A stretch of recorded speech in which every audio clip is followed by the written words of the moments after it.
Good morning students. आज के lecture में हम सीपीसी का ऑर्डर 7 दैट इज़ प्लेंट के रूल 1 से लेके 8 तक डिस्कस करेंगे which talks about particular of plaint.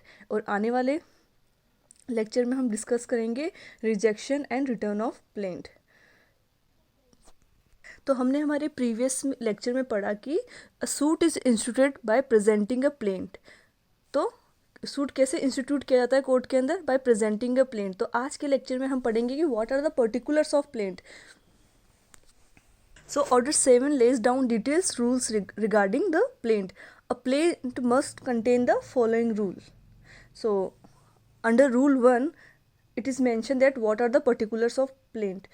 So first is particular of plaint में क्या क्या आना चाहिए। तो पहला क्या चीज़ है? नेम ऑफ द कोर्ट जिसमें सूट लाया गया है। Second, name, description and place of residence of plaintiff and defendant. Third, when plaintiff और defendant is a minor lunatic, a statement to that effect, कि अगर प्लेंटिफ माइनर है या फिर इंसेन है तो इसके रिगार्डिंग कोई statement. Next is fact constituting cause of action and when arose, कि फैक्ट्स में बताना है कि cause of action, about the cause of action एंड कब कॉज ऑफ एक्शन हुआ। Next, fact showing that the particular court has jurisdiction और not. Next, the relief the plaintiff claims and the plaintiff cost, we can say that relief claimed by plaintiff.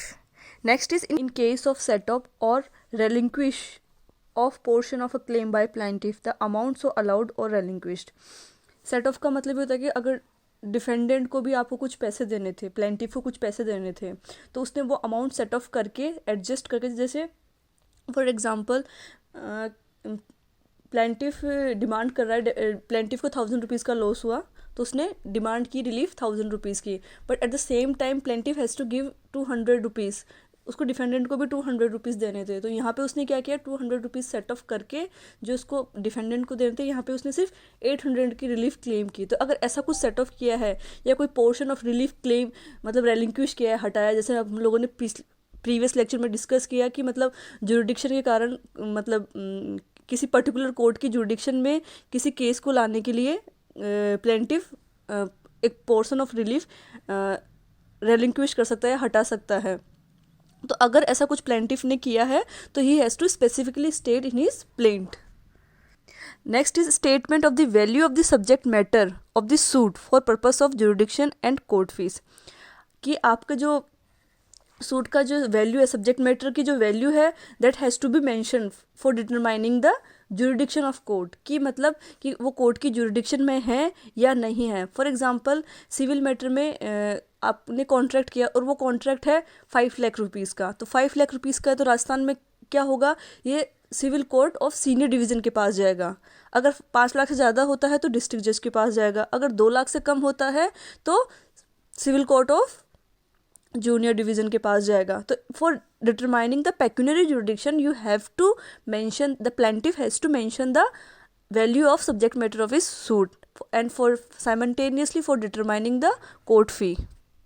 Next है additional particulars. तो rule 2 क्या है order 7 का, कि अगर कोई recovery of money है, अगर मनी सूट है और रिकवरी है मनी की, तो उसमें plaintiff has to mention precise amount, अगर पॉसिबल हो सके तो एग्जैक्ट अमाउंट। अगर मनी रिकवरी ऑफ मनी है तो प्लेंटिफ को अपनी प्लेंट में एग्जैक्ट अमाउंट मेंशन करना पड़ेगा।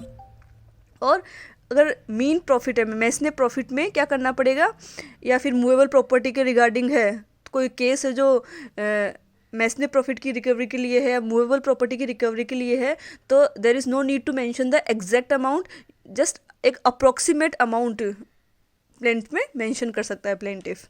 नेक्स्ट है, अगर रिकवर सूट है for recovery of immovable property, तो उस इमूवेबल प्रॉपर्टी की डिस्क्रिप्शन देना पड़ेगा कि फलानी स्ट्रीट है वहाँ पे और उस ब्लॉक में आता है, आसपास का बताना पड़ेगा, वहाँ पे एक बिल्डिंग है, वहाँ पे गार्डन है। तो plaintiff has to give description about the property. Next rule है रूल 4, जब प्लेंटिफ रिप्रेजेंटेटिव कैपेसिटी में शू करता है तो ही हैज़ टू शो कि मतलब कि उसका उस प्रॉपर्टी में एग्जिस्टिंग इंटरेस्ट है। जैसे कोई कॉन्ट्रैक्ट था उसके फादर ने किया तो और फादर का रिप्रेजेंटेटिव कौन है, इधर सन या फिर उसका कोई उसके फादर का कोई एजेंट होगा, तो that person has to show कि he has interest in that subject matter.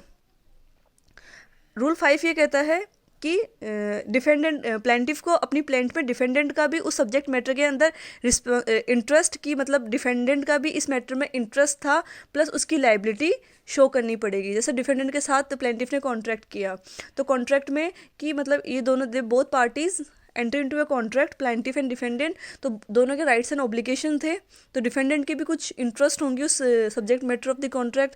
तो यहाँ पे प्लेंटिफ को क्या करना है, यहाँ पे प्लेंटिफ को अपनी प्लेंट के अंदर डिफेंडेंट के इंटरेस्ट उस कॉन्ट्रैक्ट में या किसी भी subject matter of the suit में, प्लस उसकी लाइबिलिटी कि उसकी यहाँ पे ये लाइबिलिटी वो भी मेंशन करनी पड़ेगी।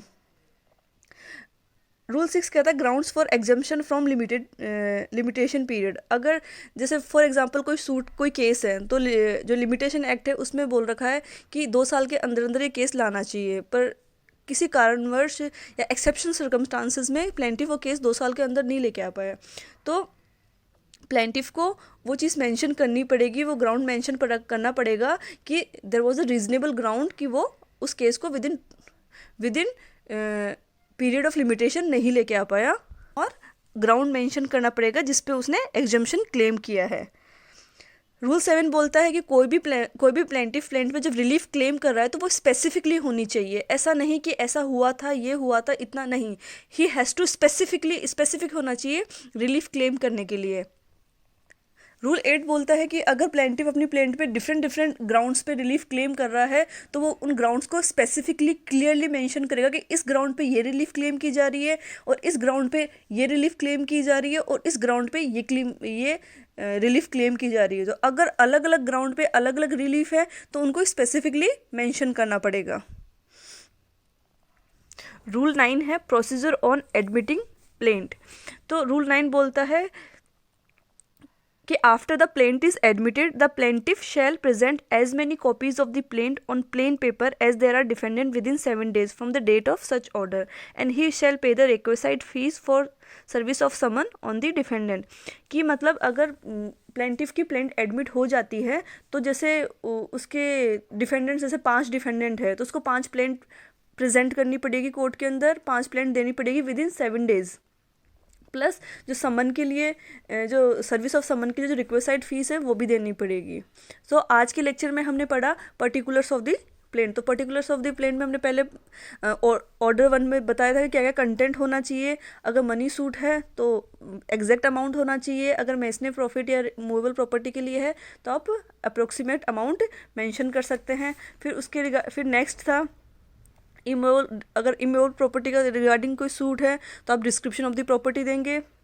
अगर रिप्रेजेंटेटिव कैपेसिटी में सूट कर रहा है प्लेंटिफ तो he has to mention that उसका इसमें एग्जिस्टिंग इंटरेस्ट है, प्लस फिर प्लेंटिफ को ये भी मेंशन करना पड़ेगा कि डिफेंडेंट का भी इसके अंदर इंटरेस्ट है, प्लस उसकी लाइबिलिटी है, रिस्पॉन्सिबिलिटी भी थी इस कॉन्ट्रैक्ट के या फिर इस केस के अंदर subject matter of the suit के अंदर।